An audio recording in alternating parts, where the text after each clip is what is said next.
ఖమ్మం జిల్లా Mahasena pastors fellowship ఆధ్వర్యంలో pastor పగడాల ప్రవీణ్ ఆత్మకు శాంతి కలగాలని శాంతియుత ర్యాలీని నిర్వహించారు. పాస్టర్ మరణంపై పలు అనుమానాలు వ్యక్తం చేశారు.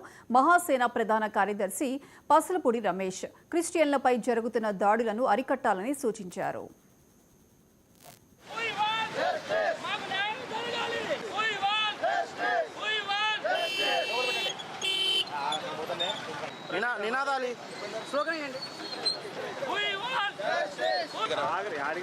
క్రైస్తవులు అనేది ఒక మతం కాదని మేము ఎప్పుడు కూడా చెప్తున్నాం. అది ఒక మంచి మార్గమే.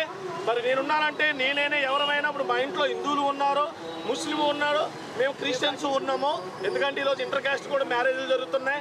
కాబట్టి ఏది మతం కులం అనేది సంబంధం లేదు. ఇక్కడ కేవలం క్రైస్తవం అనేది ఒక దేవుడి యొక్క అనుచరులుగా సూచనలు తెలుసుకుని అందరూ మంచి మార్గంలో నడవాలని అనేక మంది సేవకులు ఈరోజు వాళ్ళ యొక్క పిల్లల్ని కుటుంబాలను పక్కన పెట్టి ప్రజాక్షేమం కోసం దేవుని యొక్క దేశ రక్షణ కోసం ఎంతో పాటుపడుతుంటే అనేక మంది మతోన్మాదులు దీన్ని తప్పుగాను మత ప్రసారంగాను లేకపోతే ఏదో ఇది విదేశీయుల యొక్క మతం అని చెప్పి రకరకాలుగా వాళ్ళ స్వలాభాల కొరకు వాళ్ళ పేరు ప్రఖ్యాతుల కొరకు అనేక మంది క్రైస్తవ పాస్టర్లు ఈరోజు ఇబ్బంది పెడుతూ ఉన్నారు. చాలా చోట్ల చూస్తున్నాం.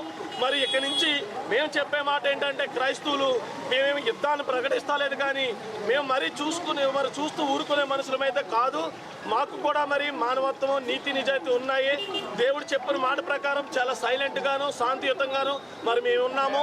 ఆ శాంతియుతం అనేది చేతకానితనంగా భావించి మరి మమ్మల్ని ఇబ్బంది పెట్టవద్దని మరి ప్రజలకి మతోన్మాదులకి నేను మరి ఖండితంగా ఖండించి మరీ చెప్తున్నాను. మరి ఈ యొక్క పగడాల ప్రవీణ్ గారిది ఈ మరణం మాత్రం వెనకాల ఏమైనా కుట్ర ఉంటే మాత్రం అది ఖచ్చితంగా ప్రభుత్వం దాన్ని చొరవ తీసుకుని దాన్ని ఈరోజు పర్యవేక్షించి నీతి నిజాయితీగా స్వార్థం లేకుండా బయట పెట్టాలని, తప్పు ఏదైనా ఉంటే తప్పు చేసిన వారిని శిక్షించి ఖండించాలని, అందరికీ న్యాయం చేయాలని, భారతదేశం అనేది లౌకిక తత్వం, అన్ని మతాలు సర్వ మతాలు మరి ఒకటే అని మనం చెప్పుకుంటున్న ఈ ప్రపంచంలో ఏకైక దేశం మన భారతదేశం. దాని యొక్క సంస్కృతిని మనం పోగొట్టుకోవద్దని, అందరూ ఐక్యతగా ఉండాలని, క్రైస్తవులకి సహకరించాలని మరి ఈ యొక్క పగడాల ప్రవీణ్ గారికి క్రైస్తవులు అందరి తరపున మరి ఇక్కడ ఉన్న లోకల్ పాస్టర్లు మరి అందరి తరపున మరి మేము ఆయనకి సానుభూతి, దేవుని యొక్క కృప, ఆయన యొక్క ఆత్మ శాంతి కలగాలని